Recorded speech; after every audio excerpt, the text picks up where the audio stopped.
There's lights coming on, which is good. I can actually see people's faces now. I think it's always strange when you give a talk and you can't actually see people's faces because you don't know whether they're angry with you or whether they're happy with what you're saying or whether you're just actually dozing off. But I think it's great that you all joined us here today. And I guess on behalf of the Minerva lecture series at the University of Bath, I'd like to welcome you in joining us for this panel, Visualising Loss, How Do We Create Memory When People Are Forgotten?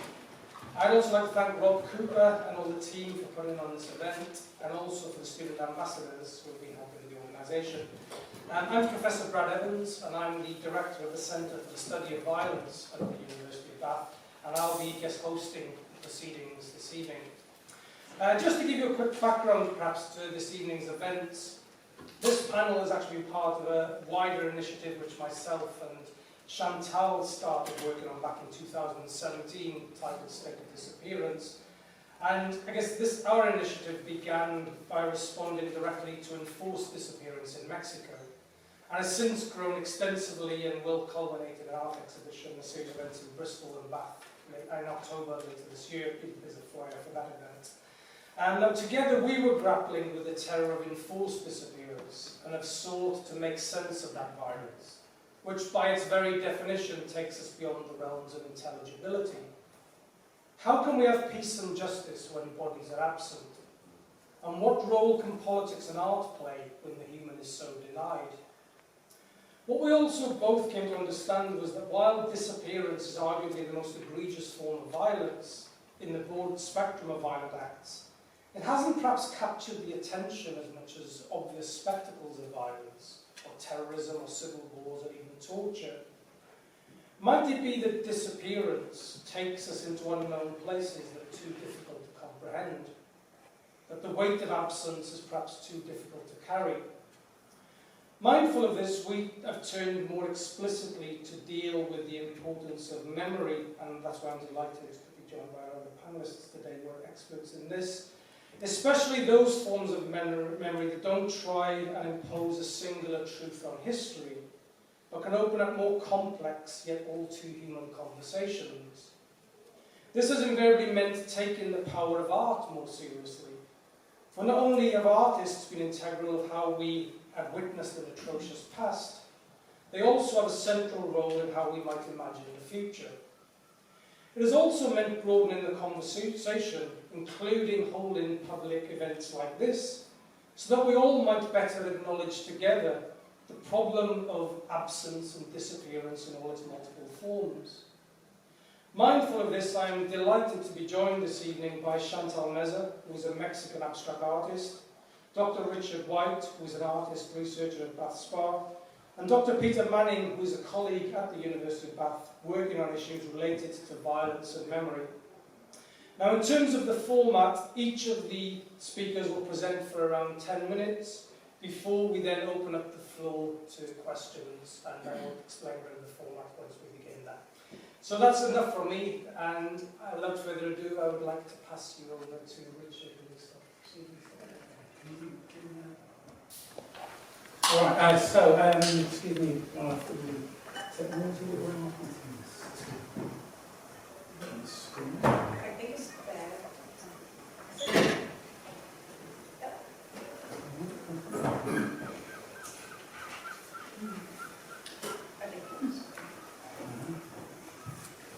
Oh, yeah. Right, okay, thanks very much. Yeah. So, we need to hold the mic. Yeah, that one, yeah. Right, so I'm walking here. So to introduce myself, my name is Richard White. As you can see, I'm a white, middle-aged, able-bodied man, and I want to acknowledge my privilege really here. So I've grown up in the West Country in a education system that's monocultural.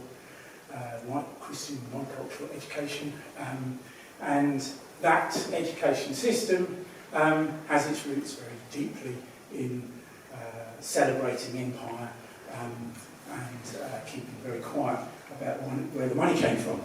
And my work, the creative work that I've been doing most recently, has been exploring some of that in Bath.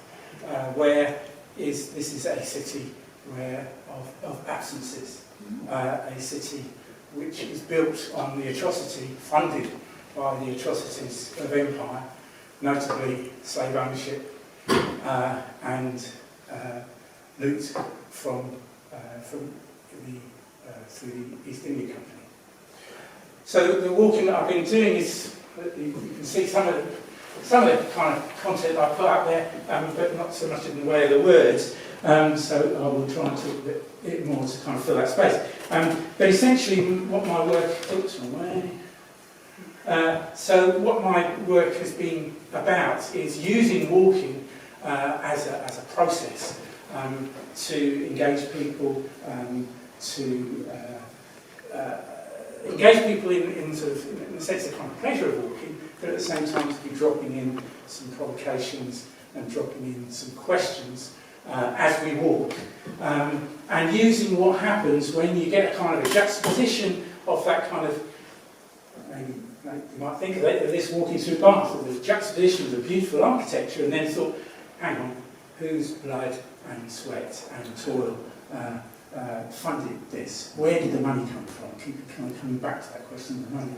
So there's been a lot of moments where you kind of there's a bit of dissonance that generates some sort of involuntary thought, oh, that doesn't quite work out, and then those conversations start to emerge around social justice and climate justice, in fact. So I'm really interested in using that as a process of engaging with how we feel, how we sense, what we can sense. So embodied thought, embodied knowledge and so on, different and other ways of knowing. So one of the projects that has kind of come to an end is very much about this part of town. So welcome to the part of town that really is the story of Eurasia. This was, the Bath people who know this was the poor part of town which kind of got flattened, and then got doubly flattened when they were making that beautiful little path down over the back there, the other side of the multi-storey car park, where after they did their archaeological diggings up, the medieval Bath was carted off in skips. I'm not quite sure where it ended up, but it was dug up and taken away, whilst, meanwhile, we tart up the Royal Crescent, the tourists, and their great numbers come through there. Top of the hill, Old Bath Workhouse, and in the 1830s, the government at the time, in that kind of spirit, of kind of tidying up and clearing away the poor. Poverty, you were punished for being poor, and you sent to the workhouse. And that punishment continued all the way through to death, where back in the 19th century, there were wakes in the villages. There was a whole kind of cult of the funeral, the decent funeral. Poor people were denied a decent funeral. And up on the field, up there, it's now got a plaque. It's now evolving into, hopefully, a wildflower meadow, and some trees got planted up there. But not so long ago, it was a bare field with nothing there, apart from just the lumps. If you knew, you could imagine that they were buried. Over 3,000 people were buried there, from tiny children to veterans, all who died in the workhouse. And so we did a project up there. I pulled it together. We slowly read out the names to the toll of the workhouse bell, and we read the names month by month by the time in which they'd been, the dates in which they'd been buried.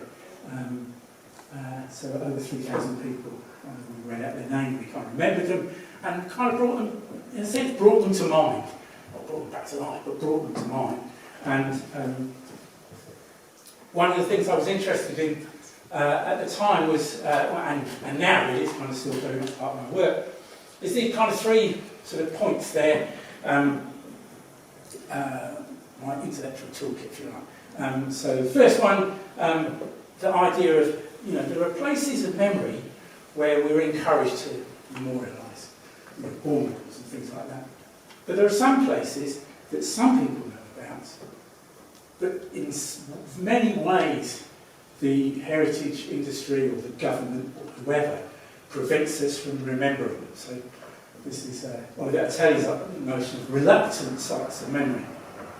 I suggest that if you think of the slave trade and the people who died both on the plantations and the people, brutality, atrocity plantations, and the atrocities that were committed by the British Empire that resulted in the wealth of Bath. It was built on Bath.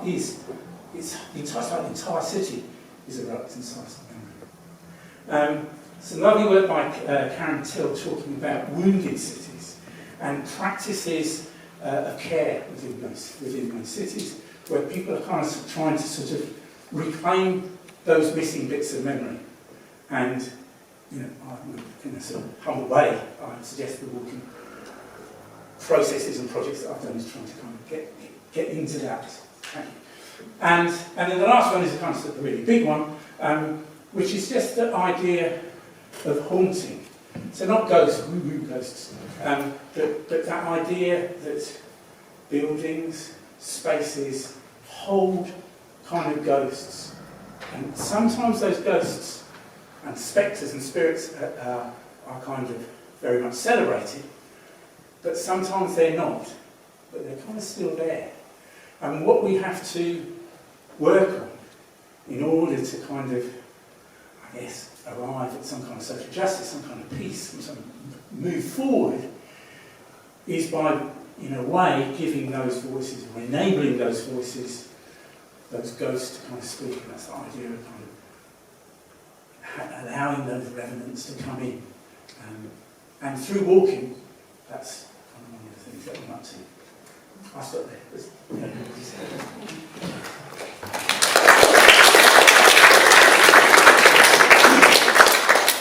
Behind me is from my latest work, which is called State of Disappearance.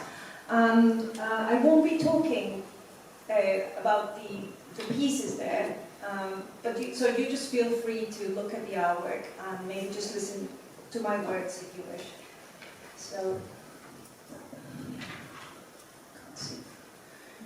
So we could start with the image, and specifically the how of the creation of an image in painting. More specifically still, the why of the abstract image in painting. It could be seen as an impossible task, trying to create an image that brings the invisible into visibility. Though I know that for me, that is always the case with abstract painting. I'm always working with the impossible task. The image I create comes from the abstraction of the formation of thoughts, as well as the impressions of the senses and the volatileness of our emotions. At least that is what I think for the time being. I could say then that thanks to this dancing puzzle within labyrinths that follow crazy swirling shapes, all this looks like and feels like 1,000 tornadoes moving and disappearing into waves of mud. To be clear, the image I'm seeing and describing at this point is the image within. Outside, I only see a canvas and other materiality. So as I was saying about this swirling of voids, it's difficult to track or trap an image in the wind, on the move. But nevertheless, one has to trust that I will know where those images are. And if it all goes quick, and I didn't manage to catch that image, I also know that it might get saved somewhere else and produce a memory. Memories are perhaps something closer to our internal endpoints, something like frontiers, or even safe boxes. They live with a unique sense of time. They are also givers of creations, where more of those voids are formed. By the time the painting is finished or abandoned, hopefully it has become a visual eloquence of these internal conjunctions between our thoughts, senses, and many more human capabilities. If these abstract paintings are intimately related to the images coming from within, then it means they are dependent on the ability one has learned to transform those into a material reality in front of our eyes. Maybe the process of visualizing the unseen might take a while, especially if we are left with nothing more than the memory of abstract thoughts and senses. But these seem to exist only within the yet inexplicable things of what constitutes a human. And ultimately, art breeds from this. Now I'm going to move on to the second part, when I can give you an insight to my latest series called State of Disappearance, which Brad has mentioned you about before. These artworks have been one of the many life lessons that brought me to confront my understanding of politics, as well as the importance of art. First of all, through a series of conversations, I started with Brad at the beginning of 2016. I realized that to be political was not an option. You are born in a civic society with a more or less settled structures. Sometimes they work, sometimes they don't. But therefore your life is part of the others from the very beginning. So you are always taking part in its shapes, whether you intend to or not. My concerns around the importance of art within society also started in early 2016. But it was only the year after, 2017, that Brad and I started to talk about enforced disappearances. For those of you who don't know about this problem, an enforced disappearance, victims of enforced disappearance are people who are having literally disappeared from their loved ones and their community. They go missing when state officials or someone acting with the state consent grabs them from the street or from their homes and then deny it or refuse to say where they are. Sometimes disappearances may be committed by armed non-state actors like armed opposition groups, and it is always a crime under international law. These people are often never released and their fate remains unknown. Victims are frequently tortured and many are killed or live in constant fear of being killed. In Mexico, since 2006, the number of enforced disappearances in the country reported by Human Rights Watch are over 100,000. During the same period, there has been the discovery of more than 4,000 clandestine rapes spread across the country. Now, coming back to art, I believe art involves a broader understanding of each and every side possible. I have to take everybody on board to expand my understanding as far as I can, to try and bring them all into a void. In there, I have to try and make out of a silent image something that will reach you out, right inside you, like an explosive wind that trespasses you and leaves you out of words, that you find difficult to comprehend, but that you can still sense it, understand it somehow, even if words fail you. So to finish, I will read this section of a text we wrote for our State of Disappearance edited volume, which will be out this November. I barely grasp the pain of my own story. They have made me confront too much darkness, too much denial, too much of the unbearable. This is not a confession. It is a drama that is filled with perpetrators, victims, and witnesses, whose fabled existence are no less real. It is my wretched life. I am the story of everybody. I am the story of nobody. We write together, yet we were always one. I recognize now, in the void of myself, ourselves, that the world is a stage, but too many are condemned to the shadows. Some appear before us, only to vanish without a trace. Some are never cast at all, the disposable of history. They go by many forgotten names, unknown, unwanted, undetermined, unjust. I know too of my own contradictions. This play of words is brittled by my own shameful compromises with power. I have also been blinded, seduced by the desire to look upon other appearances, helping to hide things in plain sight. I also write with this on a machine that is interfaced into a machine, which promises to save me, make me visible, make me relevant, while denying what makes me human.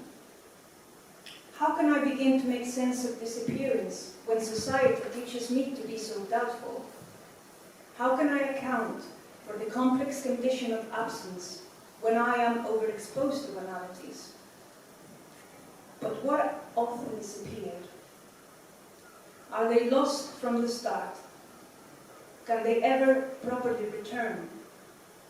I see them before the script is written, and I search for them once the final word has been said, once the final letter has been uttered, once the silent applause ends. They are the silences. Thank you so much.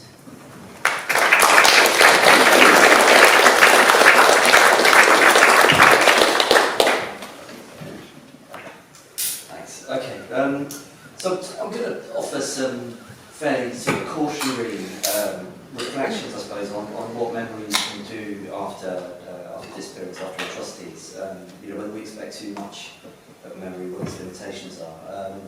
And I'm going to be talking about this via a discussion, I suppose, of Cambodia, which is a case that I've worked on for about 15 years now. I've worked on, I'd like to think, thought with. And I'm increasingly trying to engage that work through documentary film, which I'll talk about a little bit, I hope. Now, Cambodia in sort of British or European and Western imagination, it's a space that's probably understood or recognised for two things. One of which is temples, right? You can get fabulous, brilliant, ancient temples, incredible sophistication in their construction and design. And the other is violence, right? The other is a genocide that was perpetrated by the Khmer Rouge Democratic Kampuchea regime between 1975 and 79, and we remember that in our sort of Western European imagination through films like Killing Fields, or more recently, First They Killed My Father, other iconographies. During this period, nearly 2 million Cambodians died. Right? I suppose I'm interested in the ways in which, or we might sort of criticise, I suppose, ways in which we fixate on those two things, the beauty of the temples on the one hand, the barbarism, I suppose, of the Khmer Rouge on the other. This is a space that's defined by ancient beauty and abject violence as well, right? I think that could be slightly problematic.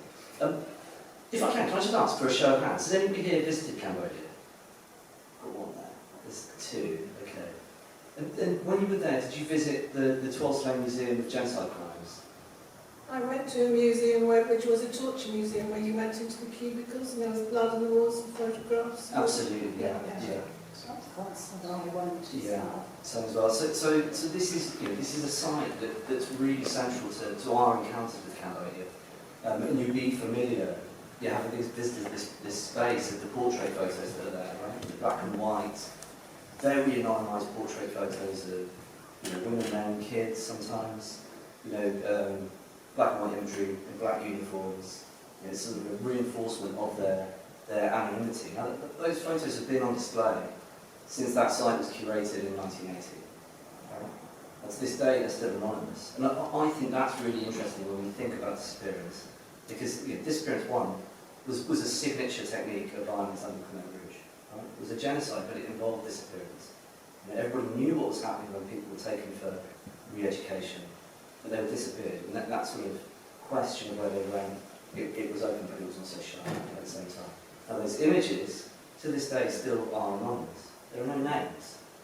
when we think about disappearance and our responses to it, you know, you would like to think that naming in some way, I think it's Richard was getting at, you know, is an important part of redress, right? It's an important part of rehumanisation. So the bulk of my fieldwork and my research on this topic really has been about a war crimes tribunal that Cambodia has convened with the UN backing since 2006. It recently completed its work, actually. Now trials, you know, we would like to think would be a response to disappearance. I mean, trials are indigenous to a wider landscape of international criminal law, transitional justice as a field. These are the fields that lay claim over the question of how we respond to atrocities, right? Including disappearance. Now there are big problems with these sorts of interventions as well, these sorts of mechanisms, when we think about the way that they engage memory. I mean, this is notwithstanding the fact that they cost a lot, okay? You know, they're quite often quite partial in what they look at. You know, the tribunal we have in Cambodia, it will tell a story in terms of memory about what happened under the Khmer Rouge from 75 to 79. It won't tell us about Richard Nixon's bombing, right? 1973, 1972, 1971. It won't tell us about a Western-backed and Chinese-backed civil war that went on until 1999, right? These are things that are sort of written out of that historical record. So as trials sort of engage with questions of memory, they do so in interesting ways. They're sort of partly history writing exercises. They're partly about evidence and testimony as well. Memory is at play on the stand as such. And trials are also sort of freighted with a broader set of expectations and assumptions. Quite often, with a sort of set of idioms about trauma loaded onto them, about sort of national renewal, national healing, right? Confronting sort of national traumas and national amnesias. Okay. Now, my problem, I suppose, with this, as a form of programmatized memory, right? That's what I'm sort of taking issue with here, is that they also tend to confer a sense of what inappropriate and appropriate memory might be. Right? And I think that's a really interesting question, particularly that is very acutely poised, or vexed, I suppose, in relation to questions of disappearance. This is why I think questions of art and art's approach is so important.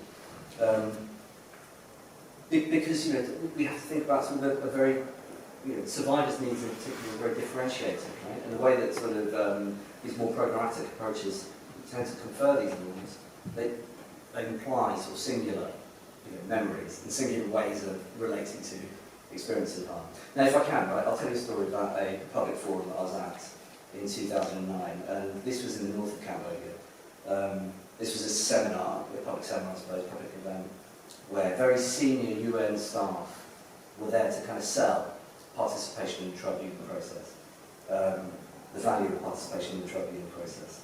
And it was hosted by and mediated by a clinical psychologist, and local attendees included survivors, of course, but also former members of the Khmer Rouge, right, who are sometimes complex victims themselves.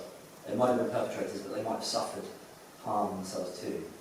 And during the Q&A, two elderly gentlemen, they came together, and the first recounted how the other was responsible for the deaths of several of his family members, and the host, was perplexed. How could you come together? Now, how could you live alongside each other when you know that he was responsible for this? And the first said, "It's actually fine. It's fine. We like spending time together. We like drinking and gambling together." Right? Now, I'm not trying to say that the next UN toolkit for transitional justice and peace building would prescribe drinking and gambling as responses to atrocities or disappearance or anything else. What I am interested in is the inability of the host to sort of recognise this as a legitimate response to their experiences, right? She could only see the idea that they were drinking and gambling together, very social activity, I would say, potentially, as a pathology, I suppose, of an unresolved trauma. Maybe it was, right? Maybe it was. But the inability to recognise it as something intelligible, or to see it as intelligible, as a form of sort of human relationship, I think was really, really instructive. And that's not to generalise. Right, I've been at lots of other forums, lots of other events where actually at that moment where justice is promised or reconciliation is demanded, it's exactly at that moment that people are the most angry. Right? When they're asked to reconcile, when they're asked to be satisfied, that justice will be delivered. It's at those moments actually sometimes people are most aggrieved.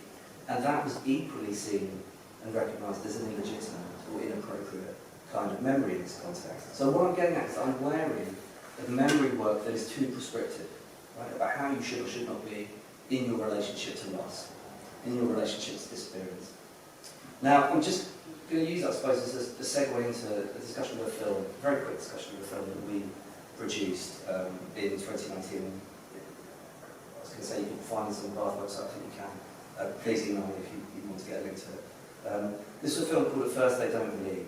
And it was about two women and their experiences of participation at the tribunal. Now, both were recognised as victim survivors by the tribunal.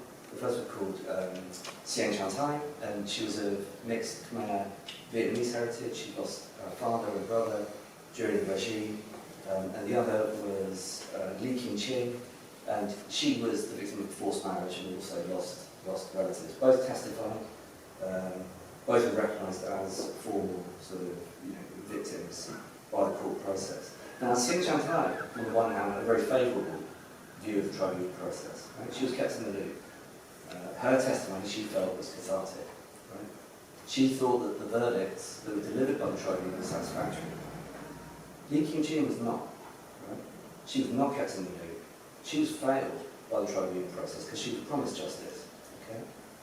When we filmed in 2019, right, she wasn't even aware that a verdict had been delivered, right, which is what I just found astonishing at the time. And when we explained that a verdict had been delivered, she assumed that an apology for the defendants had been forthcoming. And it hadn't, right? It hadn't. And so she was furious, okay? And she was furious, and I'm speculating a little bit, I suppose, but, I wondered at that moment whether actually the tribunal process, with its promises, with its demands to remember in a particular way, with its failures and its limitations that were, at that moment entirely logistical, I think, whether it actually made things worse. Right? So there's two things I'm trying to tease out there, I suppose, that come out of that film that we made. The first of which is about the idea that victims' needs and victims' appetites can be quite contradictory at times. They need to be differentiated. There's a real heterogeneity there. They don't want to need the same things. And the second, and this really plugs into the discussion that we've been having so far, Chantal's points. I love the point about the frontiers of memory. The idea that memory is something that exists slightly beyond us, and maybe we can't grasp it. Memory is not something that's necessarily subject to resolution. Right? And so in that sense, art's approaches become absolutely urgent, I think. In the way that art and film actually increasingly, as I find in the work that I'm doing, film can accommodate questions that are left open, left hanging. Film can accommodate ambivalence, and it can accommodate a lot of agonism as well. Right? I think those are things that we should really try and foreground in our work in terms of memory. Thank you.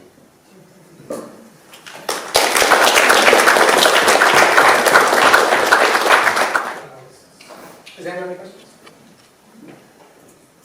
I'm just wondering, thank you very much for this very poignant area. Is there a kind of tyranny in the rhetoric of forgiveness and reconciliation, especially when it becomes, we say, industrialised or bureaucratised? That is my question.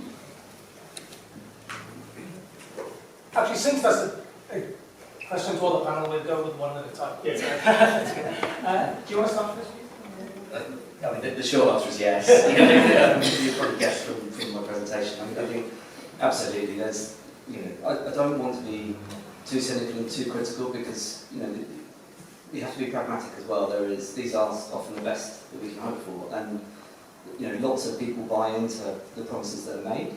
And I think thinking reflexively like that when promises are made, they have to be honoured. But equally, that the idea that there's a cookie cutter approach or a toolkit approach to these sorts of experiences and contexts, I think it's really dangerous. I think you're absolutely right that can become quite tyrannical. And it can, clearly in the Cambodia case, in other cases, it can operate as a kind of social control, in the way that it could be subservient to political interests or reproduce sort of power hierarchies. That question is never absent. Yeah, I can't agree with you. But at the same time, I think it needs to be done. And so bringing it to home, peace in the north of Ireland would not have happened had there not been processes of truth and reconciliation. And you could argue, South Africa is a bit of a mess at the moment, but the process of truth and reconciliation perhaps avoided a civil war or worse. So I think that there is an issue of, as you use the word tyranny, there is an issue of that. Flip side of it, as I've just come back from Australia, where I was kind of immersing myself in the story of the sort of first 10 years of white European settlement in Adelaide, city of Adelaide, was set up as a sort of this city where there was no crime, there was no slavery, and all the rest of it.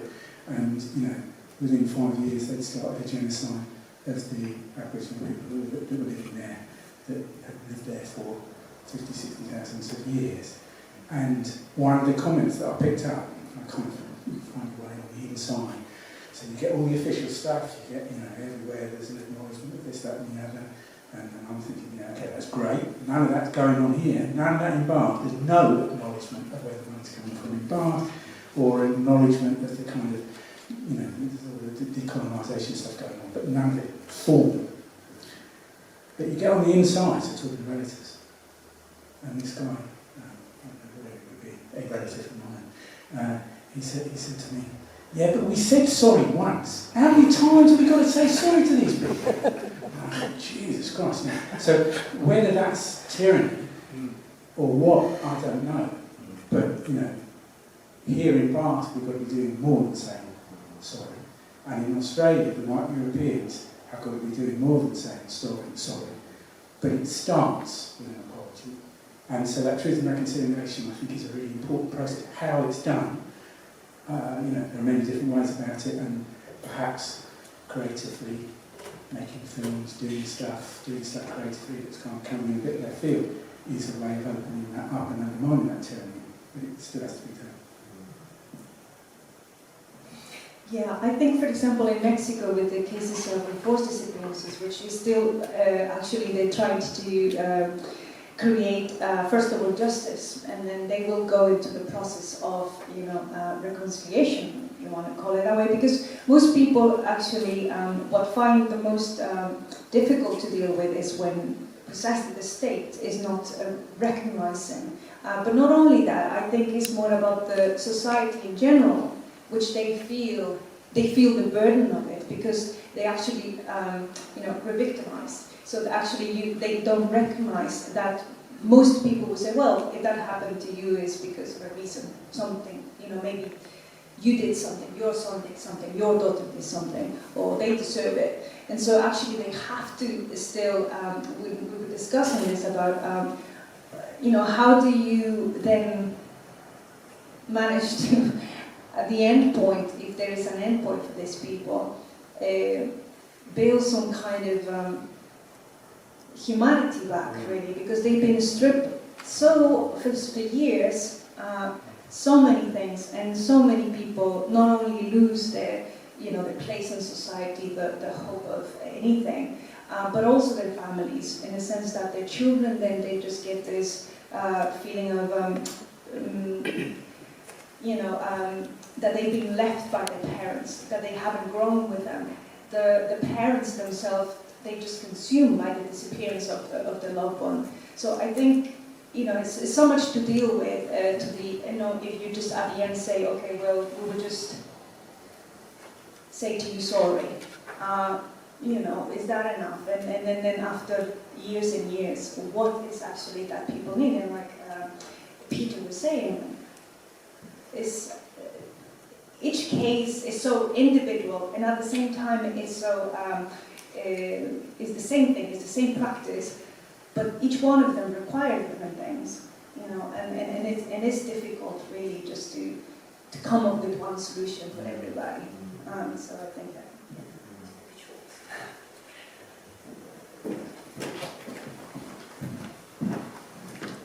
I'm not sure I'll frame this question very well, but is there a dilemma in that most art doesn't get seen by most people, and the art that does get seen is the art that's public art that gets commissioned by the corporations or the states, And that's the art that the masses of people see, and the rest of the art that gets made is talking it to itself in a bubble, so you're not ever really getting the ambiguities that you might be wanting to in art, if that makes sense.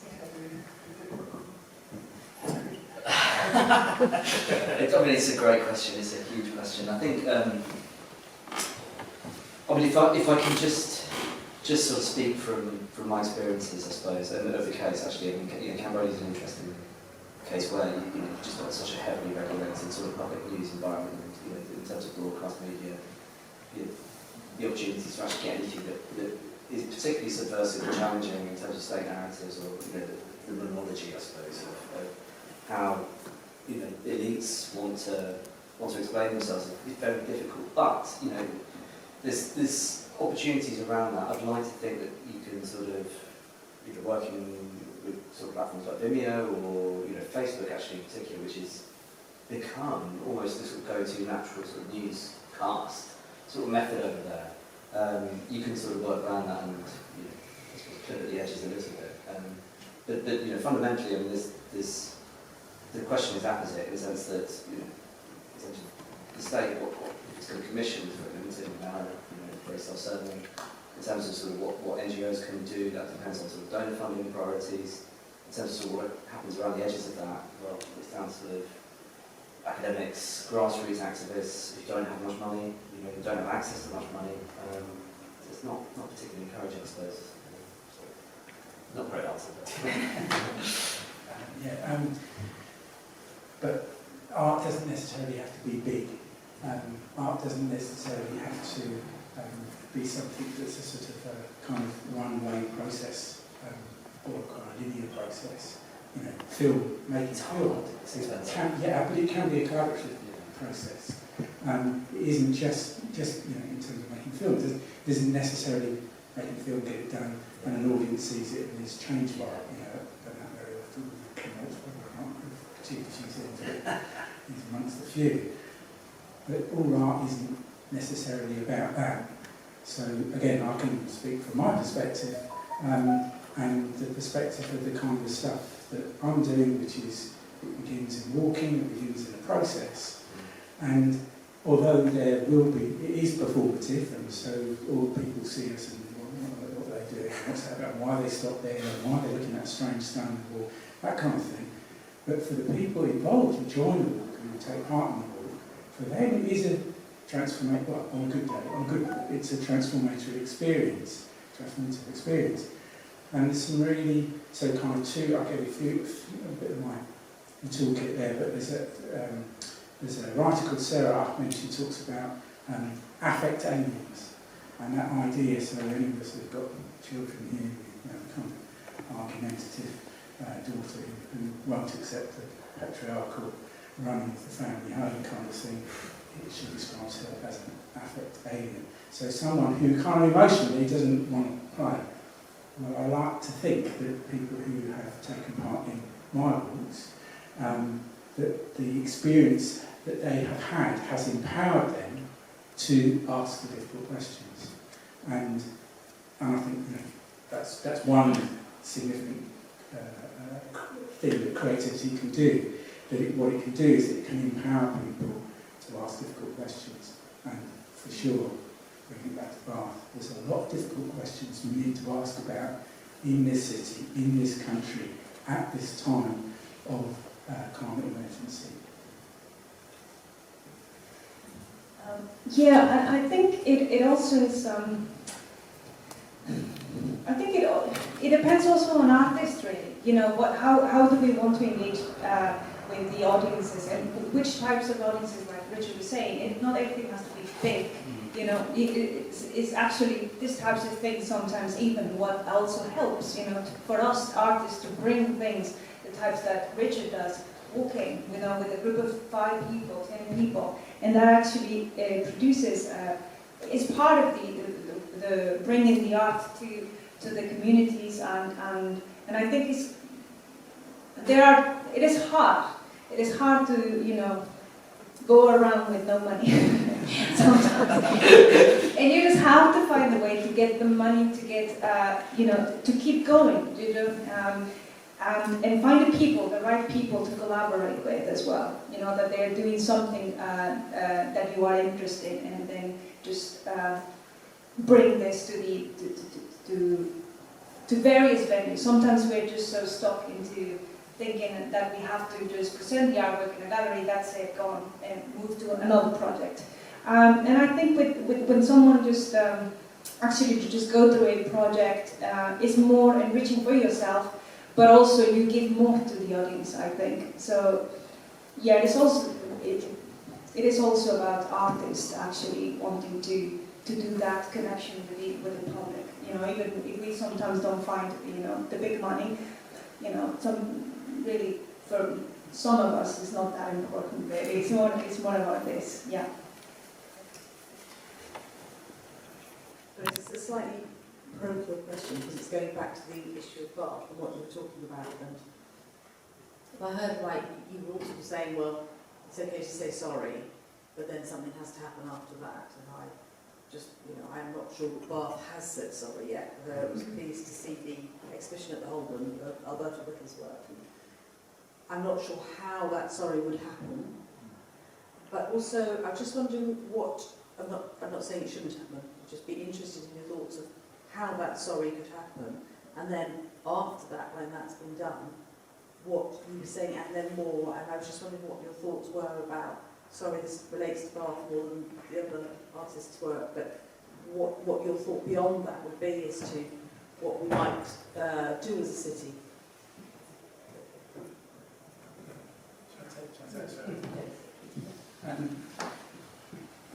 Can I just follow on from what you were saying? I think it's about stories and storytelling, and all this is about storytelling. It's the memories around stories, and what erasure does, whether it's colonial erasure, whether it's the erasure of heritage, as we've got in Bath, it denies the telling of the story. It stops the telling of the story. So the beginning, to get into answering your question, is starting to tell that story and starting to open up those kind of questions. I'm not sure whether that's happened in Bath. There have been some really good interventions that have started to do that around where the money came from, the kind of ethical and social justice issues of that. In terms of the specifics, again, having come back from Australia, where there has been that kind of national apology, where there's a state level apology, where every single email that you get from an official body kind of has some kind of statement acknowledging the land rights, that it's, this building is on unceded land and who the land belongs to and all of that. And they're still working on it. So in Bath, and in Britain, we take it to this city, well, maybe it would begin with a formal apology made by the Lord Mayor or whoever, actually proper formal apology. Maybe it would begin by the universities and perhaps the schools, you know, introducing some kind of statement that goes on the front of their website that says, you know, the fabric of this building or the body of knowledge that we teach here, etc., etc. But that hasn't even started. So where it goes, you know, for me, it's about reparation. It's a social justice issue. It's about working on ways of reparation. And the reparatory issue is, to sort of go on about the climate again, I know it's been raining, but the issue is that the people who will be most hurt and the numbers of people who will die are in the colonised countries. You know, the connection is all about empire, and particularly about the slave trade and the wealth generated by capturing enslaved people that fired the economy, that fired the colonial economy. And it all comes back to here. Look at BP's profits. You know, yesterday they announced massive profits. Well, you know, as that kind of connects back to Bath, it seems to me that it's starting to say, what next is then to start to talk about, well, how do you do reparations? How do you construct that? And there are different models around the world, but that's not even begun. The apology hasn't happened yet. You know, so it needs to, it's a process. I don't know where it ends, but it's a process. And it begins with all of us asking the difficult questions and telling the stories and keeping on telling the stories and not letting the Abbey just that disappears off into their websites, and then there's a few stone cuts from the wall. You have to keep telling the story, keep asking the questions. I'm just mindful of time, so I don't think there'll be time for another question, so I will pass over to Peter and Chantal on this question of the story, because I think it's absolutely brings all the talks together. Thanks, Brad. I would just say, sort of quickly, I suppose, on this question of sort of apologies. I always sort of doing this when we talk about public apologies, because there have been so many high-profile sort of public apologies that are very conditional or very partial. Blair's apology for the potato famine, for example. I mean, how can you not apologise for that? Yeah, it made no mention whatsoever of everything that happened sort of in the subsequent 200 years, but he was absolutely fine apologising for that. Right? So I'm always slightly, I feel like I'm sort of poo-poo it here. I don't want to be, but I'm always slightly wary of apologies, and I think Richard is absolutely right that that's just the start. Right? It has to be sort of reparative after that. And I don't want to, I suppose, bite the hand that feeds me too much, but I've seen even at the University of Bath, discussions of decolonising the curricula. I mean, Bath isn't probably the bastion of progressive politics that we'd like to think it would be, but it's making noises in that direction in key meetings, in learning and teaching fora, etc., staff are talking about these things. But then, these will be discussed in committees and in spaces that are still overwhelmingly white, not very representative of good gender equity, not very representative of anything else, right?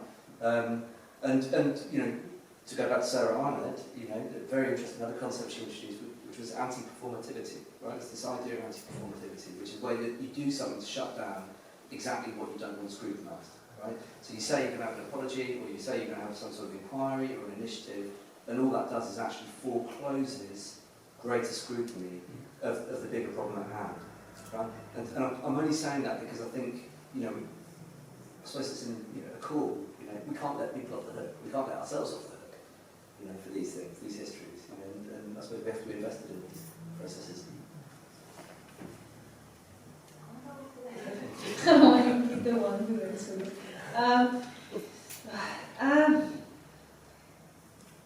apology. I think it's so difficult because, what I have seen in my country, right? I'm just going back to Mexico because that's what I know deep down. So most people in there, when you listen to them going through these processes of going for justice, what they said, justice is bringing people into the courts and put them into jail, know the truth and where the whereabouts of the people, of their loved ones. But I think it goes deeper because some people that have actually find that thing, which is very, very few people, that very thing, they continue helping other families. I think it is difficult when, and I think this is one of the, even possibly one of the most difficult thing to deal with, when society, when your neighbors, when your own family they're not there to support you or support them. And I think that's also for me, it's not like this is the most important that, obviously, because there has to be a reparation and recognition from governments, but I think that's the most, I found that's the most difficult for them. When we in the streets walk, we actually, don't treat people with, a human sense of care. And I think that's what's the most difficult when we are actually just very inhuman to them. So for me, I don't know where the beginning is. Like you say, well, is it with the government, or we have to start from the government, or we actually have to start with the other human, that we have to be more, supportive of people that are going through difficult things, whatever that is. And I think that's very important. And then from there, accompanying people to actually do seek for that justice, for those recognition to the level of institutions, and then to create that change that they might need, because they will know what is necessary, because they have gone through those nightmares. So, yeah, maybe that. But I don't want this to be the end. Say something, because I don't think it's that interesting. Okay, well, obviously I think we're kind of running out of time, but I think from the talk with each, actually participants, I could listen to each of you for an hour, and it seems like actually this is too short a time to explore these very complex issues. And we've actually, I say later on flyers, we've got a lot more events coming up in which we're going to explore more this question of disappearance, because it is such a complex problem, and dealing with questions of memory, of justice, of what is the purpose of art. I guess I would end just on the question of my own kind of interest in the power of art. And I'm actually interested. I've got an article coming out in the Guardian shortly called "The Story of Disappearance," and it is precisely about the stories we tell one another. And I think to me the power of art is precisely to allow us to rethink what it means to be human in the 21st century. And the weight of history that's bearing down on us, like you say, the weight of history that's often hidden in plain sight from us. And that's why Richard's walks are so wonderful in the sense of, let's open our eyes to this history. Let's recognise the hauntings, the ghosts that are constantly accompanying us. And how can we then have a better conversation about what the future looks like? I think unless we're willing to deal with the intolerability of the past, then we have no sense of what the future looks like. So I think with that end, I'd like you to hopefully join me in thanking the panelists once again, and thank you for joining us today.